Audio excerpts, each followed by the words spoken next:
we have somebody very interesting as a guest here. I think it's the first time we're getting somebody from the financial side of things who's starting to look at customer behavior and how that can be leveraged to drive promotions for brands. And so I want to welcome here Mike Novosel.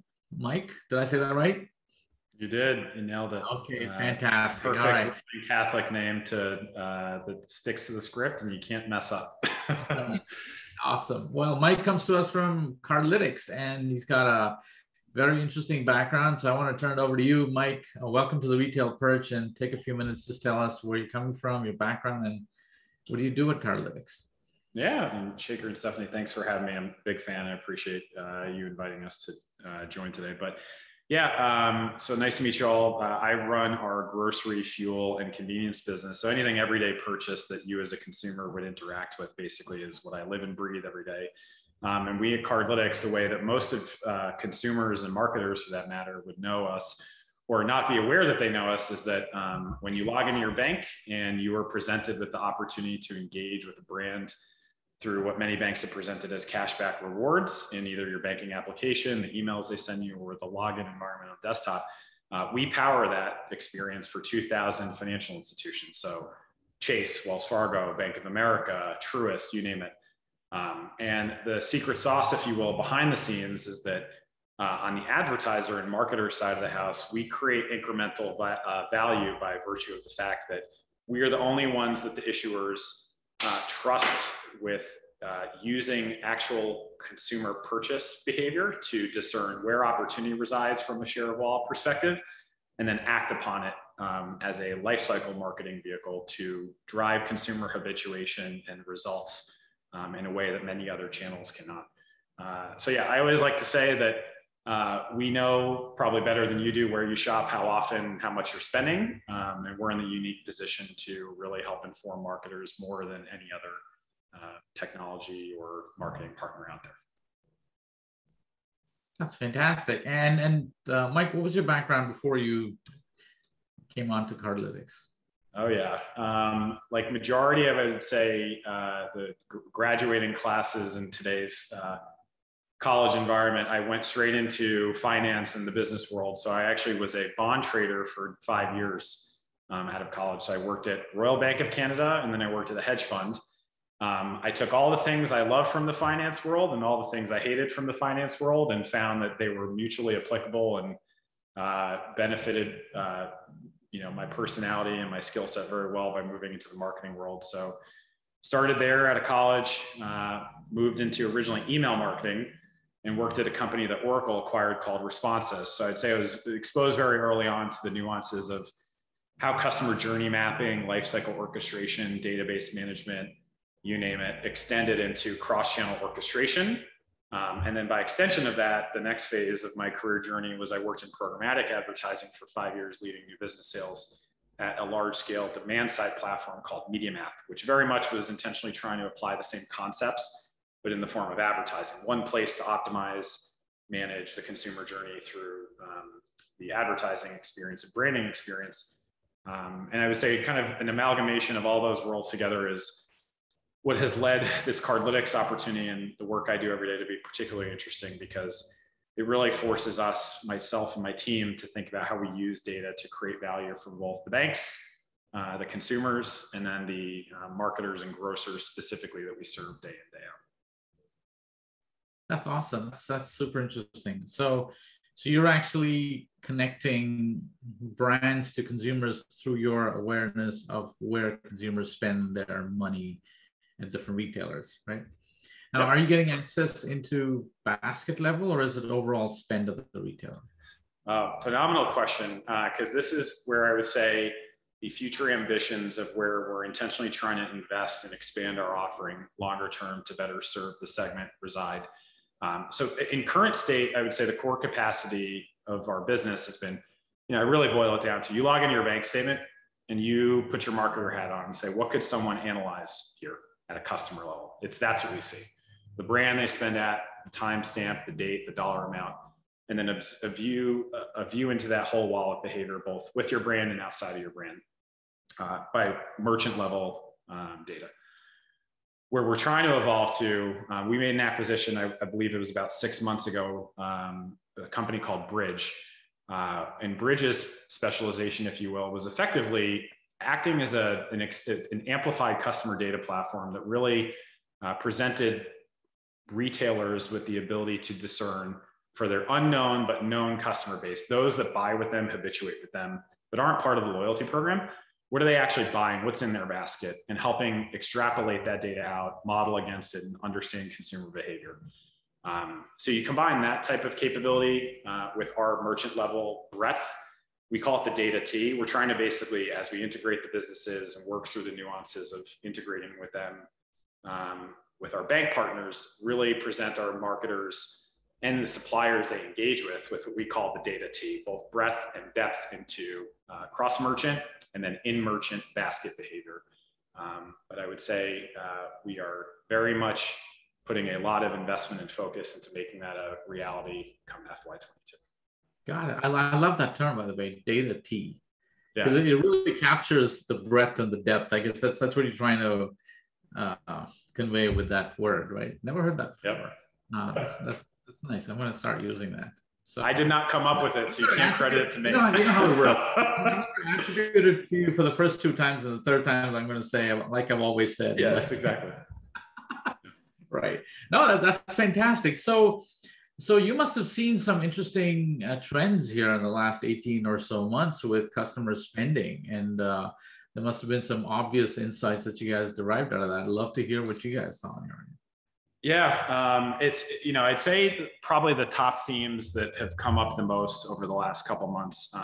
So for context, we work with a very broad scope of grocers within our business segment. So, the largest ones, call it the Kroger's, the Walmart type of companies of the world, to the super regionals like the Ahold Delhaize's, all the way down to more regional specific players. And the very interesting thing, I was listening to your episode about the visit to a grocery shop in Vegas. And I said to my team, as soon as I came back, I vividly recall a conversation that Barbara Connors from 8451 hosted up in front of everyone.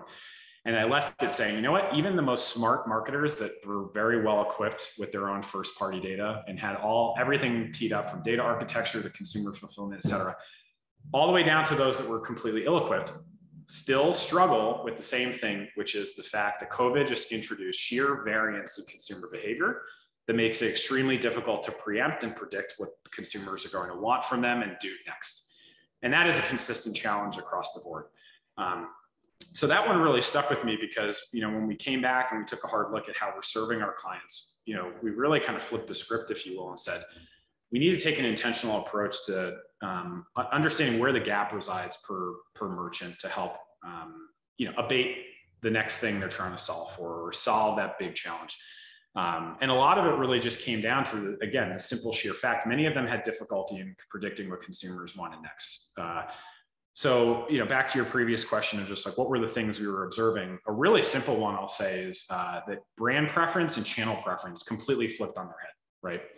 From a brand preference perspective, we were watching the just sheer introduction of, we call them disruptors. So think of it as like e-com pure plays, third-party delivery, you name it, being put into the mix, and consumers being on their couch, now presented with more options than ever, threw a wrench in a lot of the loyalty paradigm that many of the grocery segment for decades felt like they had it pinned down with through their loyalty architecture and their programs.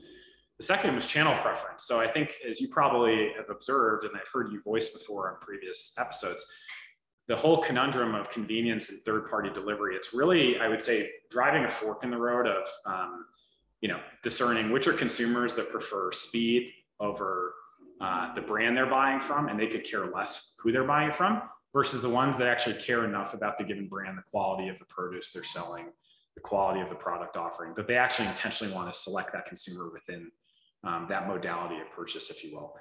And I think a really great kind of kumbaya representation of all of this, having to think bigger in really broad strokes, is the fact that restaurant spend and grocery spend, when we've charted them out over the last 24 months, have been almost to a T, keeping the theme of T, been inversely correlated, 1-to-1. A lot of consumers, just as soon as COVID hit, that used to buy takeout, used to take their family out every once a week to go have a family meal. They were now forced to go think about purchasing groceries. And what happens when shelter in place removes? You watch a lot of that habituation resume that had previously been conditioned leading up to COVID. So in broad strokes, I would say those are the main themes we had, along with a variety of other things, such as trying to understand consumer churn, omni-channel adoption, et cetera. Interesting. So do you see some of the habits that kind of flipped during COVID kind of continue? Do you think there's a new normal that's been reached? Or do you think we're just going to go back like a river bank? Yeah, I mean, and this is not necessarily Cardlytics validated research by any means, but, I think there's been a lot of anecdotal or survey research that shows consumer preferences, like consumers themselves are saying they're not going to change behavior. I recall I think it was The Spoon was the source about a month ago that they did a survey asking about shopping preference. And it stated around a quarter of shoppers said they actually expect to buy more frequently than during the pandemic. And then a third didn't plan to change and revert their online shopping habits at all. So while we have seen, I would say, most of this rehabituation occur, I would say within the online segment alone, a lot of that habituation has stuck specifically within online pure play and even omni grocers that did a good job of capturing it. But the sheer opportunity that just still is blatantly sits out there from a lot of what we've seen has been this, we refer to it as omni-channel conversion, if you will. 75% to 85% on average across the spectrum of grocers of their sales are still driven by in-store only customers. But when you compare omni-channel adoption to their peer set, they're more often than not only capturing about 5 to 15% of their total omni-channel share of wallet. And all of this really just comes down to the simple fact that I'd say, back to like flipping the script on loyalty, a lot of grocers thought that they didn't need to do anything other than offer up their loyalty program to the people that spend a ton in store. What they're realizing now is that they're actually lagging in omni adoption. So they need to intentionally continue to market to those people and drive habituation online to really truly expand basket share and wallet share long-term, because there's just a lot of white space they're not grabbing to date still. No, that's fascinating because we were doing just an internal study and we found that omni shoppers spend way more than purely in-store only or online only shoppers, right? And I guess a lot of people got forcibly introduced to online shopping during the pandemic, realized its convenience, and started using it for specific categories that they felt were more, amenable to online shopping. And they continued to go back to the store for the periphery items and all the key items that they would like to kind of handpick themselves, right? So and I think the age of the omni shopper is here. I think you're going to find more and more people kind of cross-pollinating between in-store and online. And I think as people get comfortable with technology and access and channels, it's going to be shop wherever you are, right? If I happen to be at home and I can go to the store, I go to the store. If I'm not, I shop online. But I think retailers are starting to think about the shopper not as an online shopper or an in-store shopper, but just as a shopper, period. Right? And I think the channels are starting to get blurred pretty quickly here. So, and I'm sure you're seeing that in your data too, right? Yeah. It's just very ironic because, as I'm sure we can all agree here, this conundrum has existed for quite some time in every other vertical. It's just with groceries, specifically the touch and feel of produce, what you're buying, you're eating it. People were less inclined to adopt it very quickly. And I would say that unintentionally or intentionally for that matter, led many grocer marketers or P&L owners for that matter to just think, I don't have to really get to this immediately right now because that's never going to really become a thing. People are always going to want to come in store, touch and feel the product. Well, we learned otherwise. And some of them were caught flat-footed and not investing ahead of that in anticipation of it. Some of them got ahead of it, and those are the ones that ended up edging out the pack by virtue of it. So Mike, you can tell them where, if they lose a shopper, where the shopper's gone to make up for what they're not giving them. So my question is this, because the idea of someone seeing what is on my credit card and where I'm spending my money is a little concerning. So what are the privacy issues, if there are any, or what does the company do to mitigate anyone's concern about privacy? Yeah. So thankfully, coming from the world of programmatic advertising, I'm particularly attuned to this conundrum and very acutely aware of where we got ahead of it and are well positioned to abate that concern. The first thing I would say is that everyone that banks, when they're presented with these offers, there is full opt-in and opt-out functionality. So by virtue, it's an opt-in capability and experience that the banks give to the consumer to create value for them. There's full control there. The second thing I would call out is that there are very strict guidelines. I mean, part of the reason why a lot of brands never heard about Cardlytics even until the last couple of years, other than it partially being our own fault, not having more of these conversations, is the sheer fact that, you know, it takes a lot of time to really pass the thresholds of bank data governance, rigor, and protocol. I worked in finance. I worked at a bank. I had to deal with AML, KYC, you name it, all the fun acronyms that show up once a year for your HR training at any company you worked at in the past. We had to do that for 10 years across banks like Chase, Wells Fargo, et cetera, before we could even think about engaging with marketers in a very intentional and scalable way. And from a more tactical perspective, I would say this is we don't house any of the data. Think of it as we are given a unique key and the means by which safely and with protocol instituted, we have the ability to reach into the firewalls independently of each of these banks and say, here's the problem I'm trying to solve. Here's the consumer I'm trying to understand more of. Can you, based on this query, if you will, or question I have, help me understand what are the unit outputs that help me address or solve that question? And then let me act upon it by engaging the consumers that fit that profile relative to the opportunity I'm trying to capture. And then the last thing I call out is that, you know, we, as part of these guidelines as well, you know, there are rules put into place of not being able to single out certain merchants to target one another, because why would any grocer for that matter trust using us as an extension of their marketing strategy if their competitor could call up and literally rip off one another's customers. That's not what we're for. It's to create value for all parties in the process. So there's a lot of safeguards in place. And I think in conclusion, the one thing I've come to appreciate the most that I was very subject to in programmatic is because we're all speaking the same language, like at the end of the day, you have to be a human and the bank has to put you through a certain protocol to give you a bank account. We are not subject to the same data quality issues that many other forms of advertising are. We are uniquely positioned to see deterministically at a login account holder level, a real consumer spend. And very few ad platforms and partners can uniquely say that because, you know, there's room for error when you're not handling data sensitively like we are. Sure. No, I think that's really important, especially for, you know, both, I think the grocery industry and a lot of our listeners definitely right now are starting to get concerned about privacy and cybersecurity because of the increase in online transactions. Previously, they weren't really concerned about it, but as we see e-commerce grow in the grocery industry, I think these are topics that are starting to become more and more important, right? And I think if you're partnering with a company like Cardlytics to help with some of your advertising and promotion management, and I think clearly you want to understand some of the security and risks associated with it and how to manage that data. So it brings me to another interesting point here, Mike, which is you briefly touched on it. I think you mentioned supply chain, and I think there's something interesting that's obviously happened in the last 18 months, which is, you know, as brands got squeezed on their supply chain and in terms of number of SKUs they could deliver effectively to supermarkets, they started doing some SKU rationalization, kind of reducing the number of varieties that they did. And I think we noticed something else pretty interesting, which is a consolidation of shoppers to specific stores. So like just as an example, maybe Stephanie and I know for sure my wife, we would shop at maybe 3 or 4 supermarkets, right? Pre-pandemic.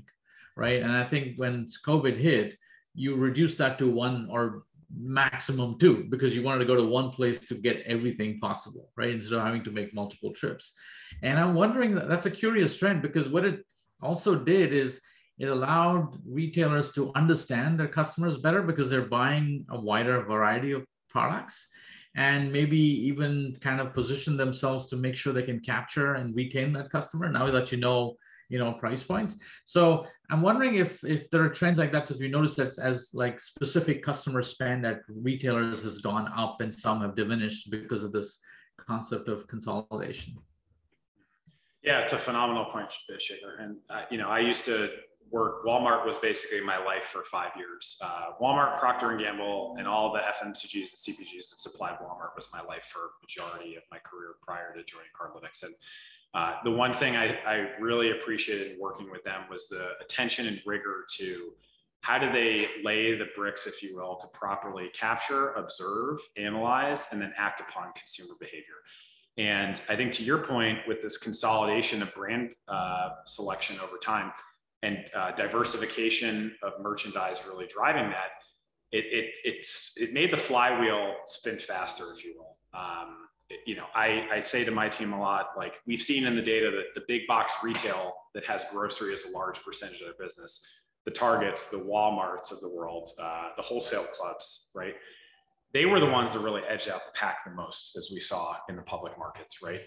But if you unpack it to the fundamentals of why, it was really because they were the ones more than anyone else of the core grocery only players that had to get ahead of this problem years ago because their retail business really relied upon it so much, right? Walmart has been thinking about this for a decade, whereas your local grocer had really only started to think about trying to digitize their e-commerce experience and or loyalty program in the last 3 years, right? So it almost, I hate to refer to it as natural selection, but it almost, was a form of unintentional natural selection that occurred. I'm a business that already was thinking very intentionally around how do I capture consumer behavior on an omni basis? How do I use that to get them to buy electronics, consumables, durables more frequently from me? Oh, now they're trialing me for grocery for the first time. Guess what? I know how to speak to them pretty well because I'm used to doing it over here.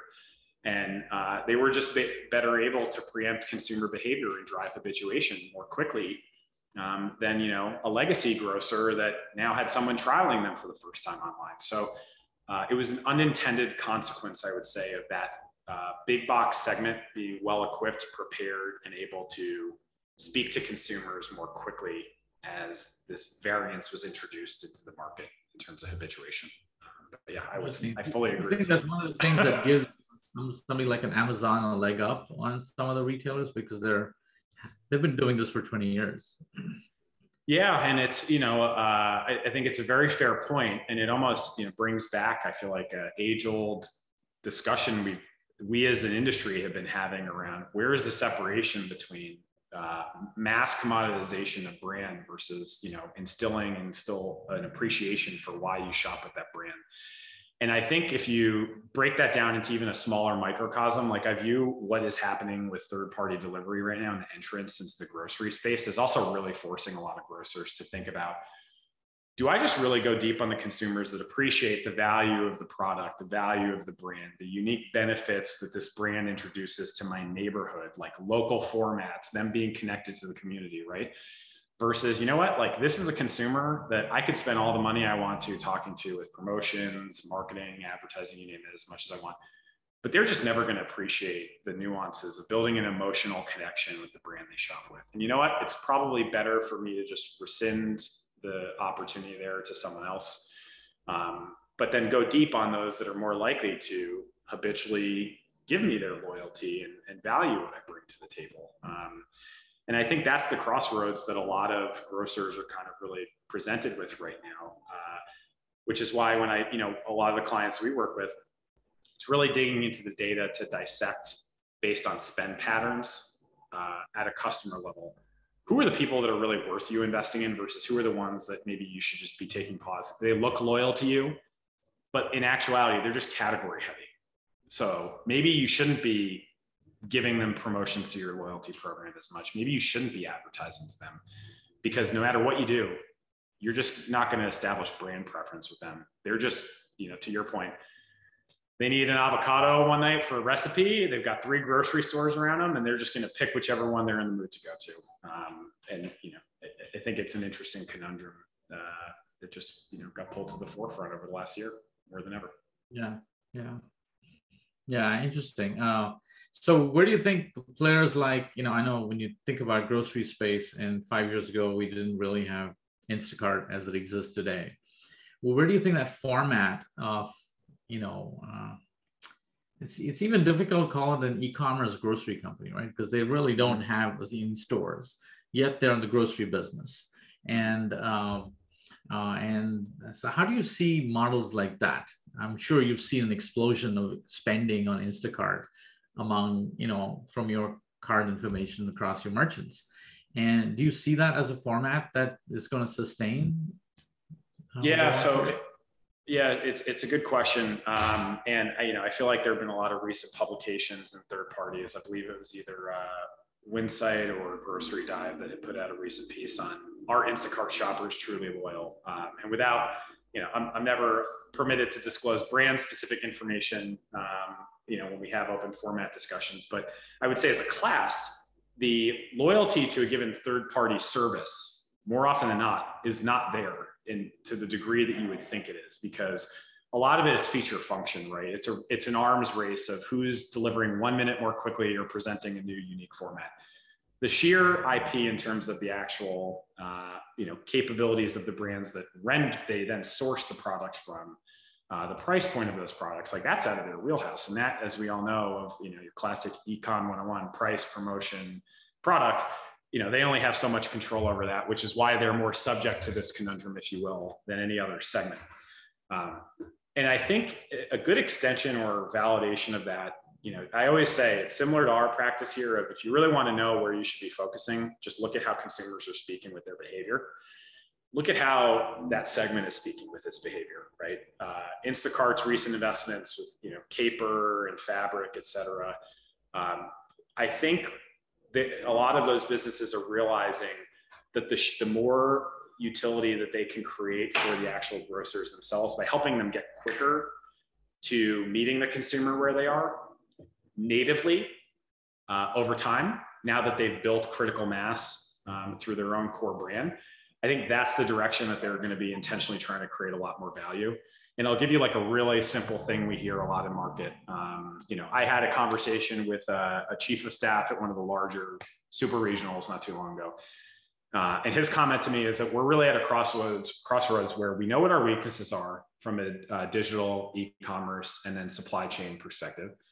And we've been spending God knows how long trying to source the talent, capital, et cetera, to invest in ourselves. We're really at a point where we're realizing like there are people better equipped to do it, and we're just willing to pay them money because time is the biggest asset that we can't risk wasting right now.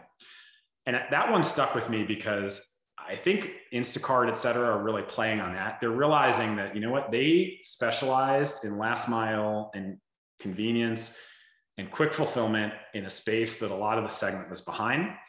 So instead of trying to play that just from a shopper perspective now, work directly with the retailers themselves to say, how can we complement your core business? You license and engage with us in a capacity, some of these assets we've acquired. And then we will bring our data to the table on what we've observed from that consumer base to, make it so that 1 + 1 = 3 in partnership with you. So I think that's where the script is really flipping. And a lot of that, back to are they really loyal, is driving them to, I think, realize that they need to create value for the merchants they partner with elsewhere.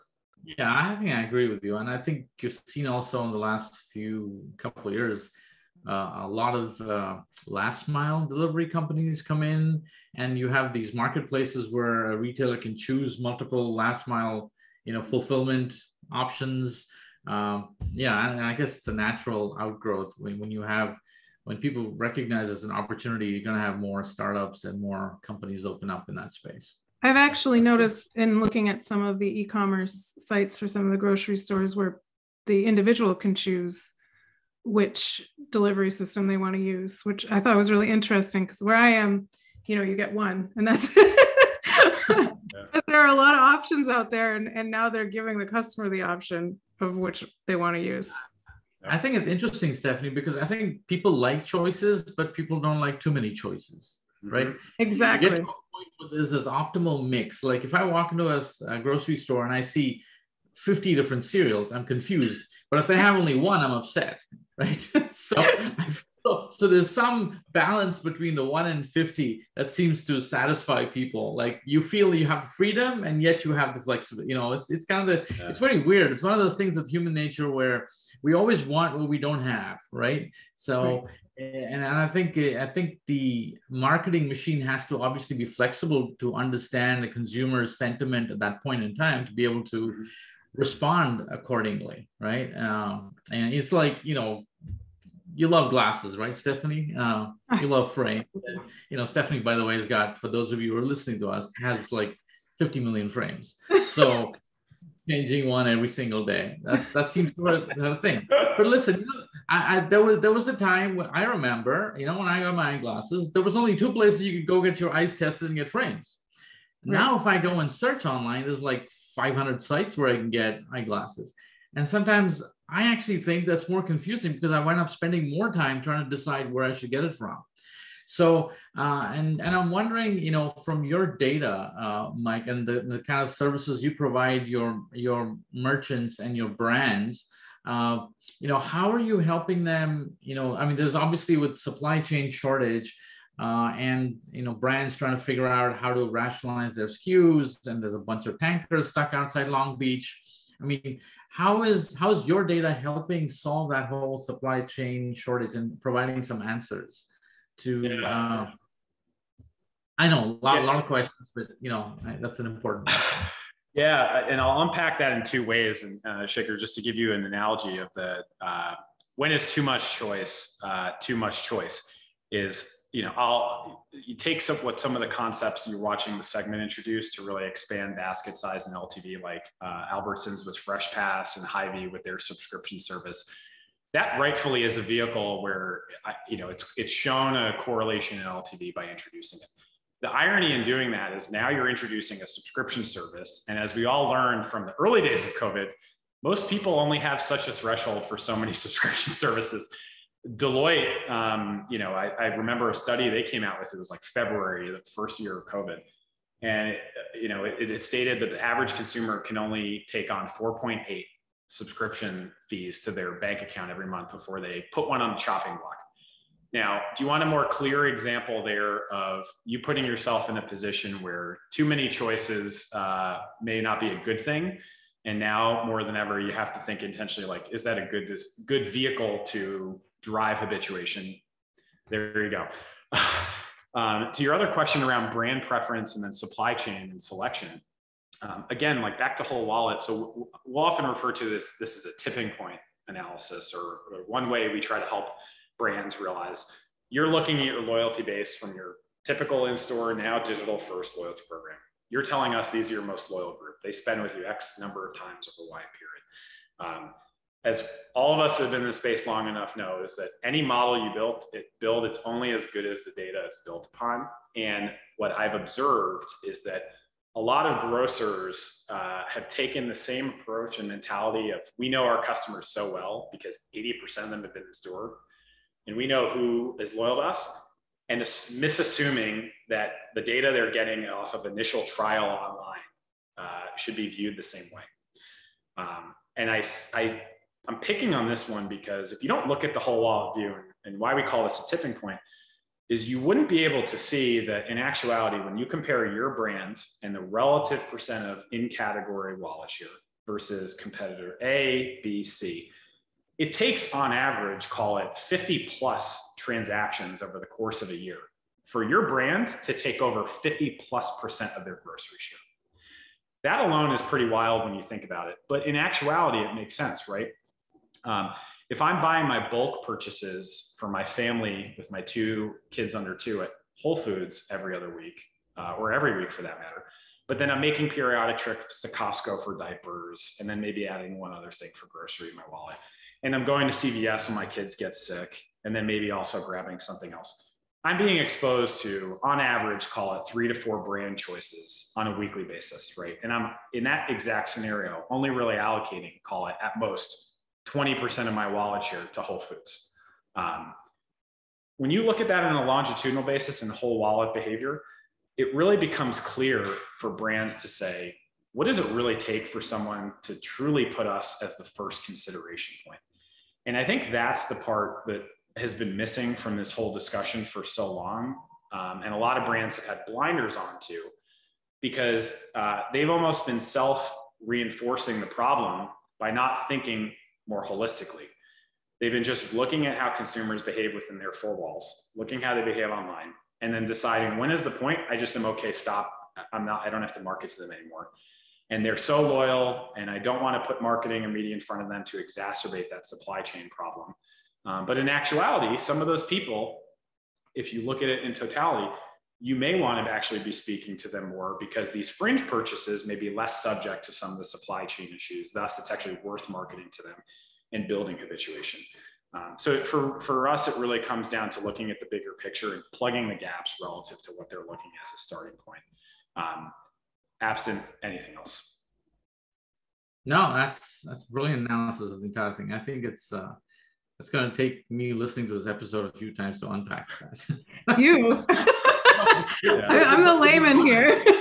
Yeah, there was a lot in there, and I think, if I'm a grocer, and listening to this podcast, Mike, what are some of the things, advantages? Can I engage with Cardlytics? Is that something that, as a grocery store, I can reach out and say, hey, I want help? And how do you guys help grocery chains?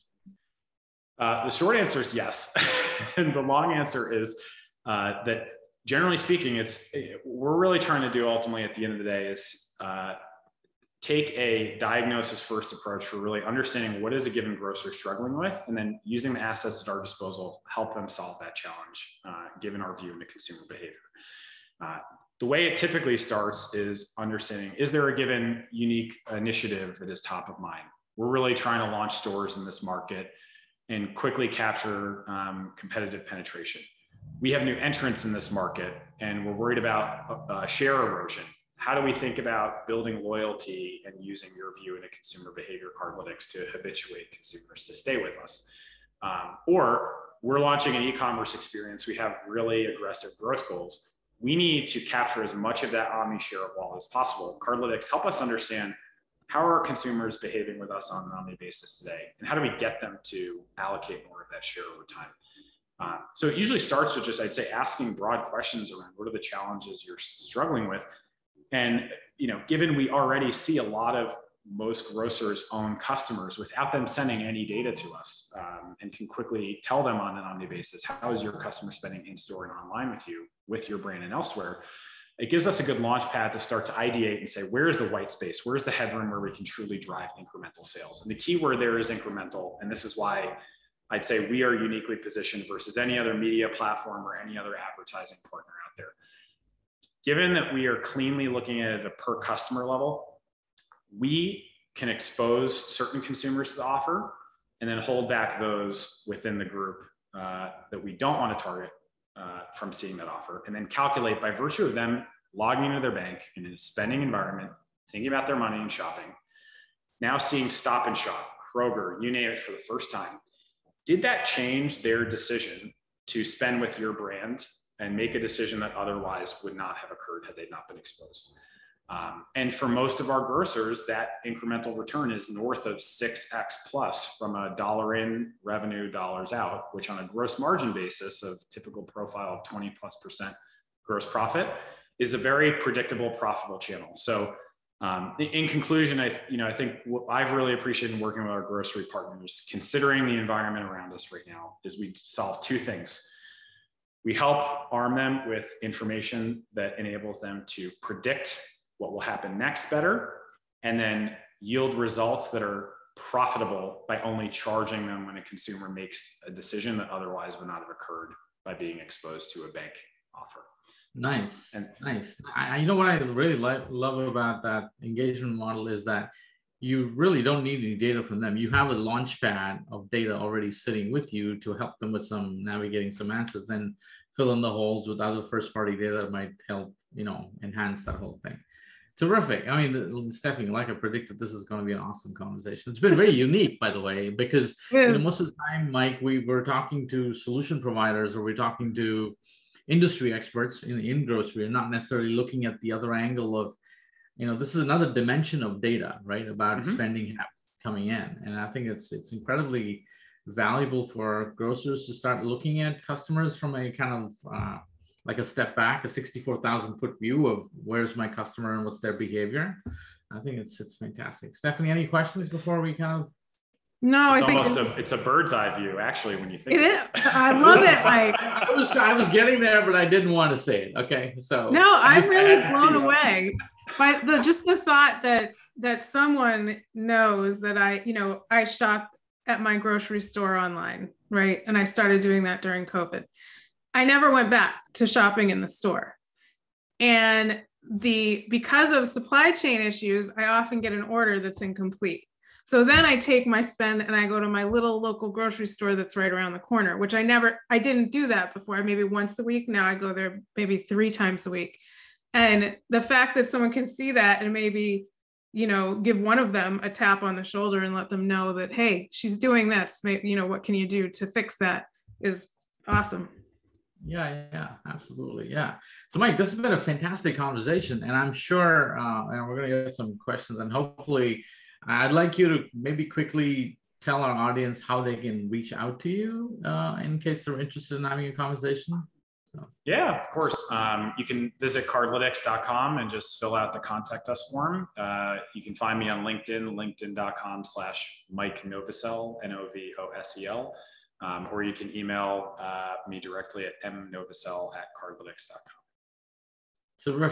Terrific. Again, thank you so much. And here's a surprise, right? So if you give us your mailing address, Stephanie and the Retail Perch will mail you a coffee mug. Oh, thank you. I appreciate that. And your condition for showing up on this and another episode of the Retail Perch is that you got to be having a coffee mug on the show. All right. I guess normally it's an easy deal. We've never had people give us trouble on that. So, but the other thing we'd love is, once you do get it, love to get a post from you on LinkedIn with the coffee mug, and maybe we'll send you a bag of coffee too then. Thank you very much. I appreciate it. Oh boy. It's been a fantastic conversation. This has been like super interesting for me.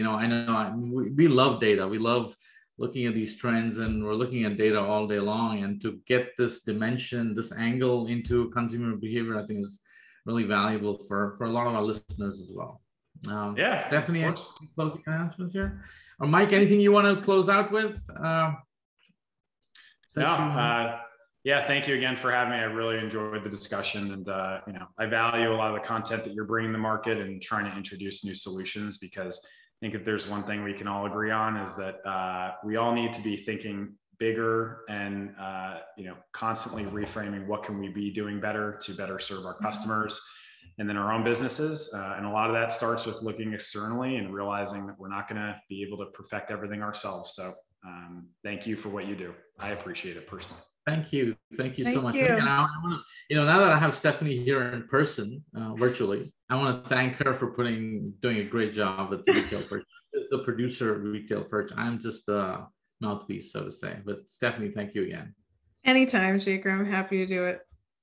And for you guys, if you want to reach us, the Retail Perch at birdseye.com. We do have a website as well. So if you want to access older episodes, you can do that there, or on your favorite podcasting platform. I believe we're also on YouTube, right, and Stephanie? Yep. So, if you got any questions, if you want to be a guest, do let us know. Although I got to tell you that we've got a long lineup now. So, somehow it looks like people are listening to us. So clearly Stephanie's doing a great job. But thank you guys. Again, have a great week. Be safe. And Mike, thanks so much. And I hope you enjoy the rest of the year and the holidays. And I know, we're all going to be back outside pretty soon here. All right. With that, bye. Make sure to join us every Monday and connect with us at the Retail Perch on Instagram and Facebook. And if you have any questions, feel free to email us at theretailperch@birdseye.com. Until next time, this is Shekar. And this is Gary, signing off.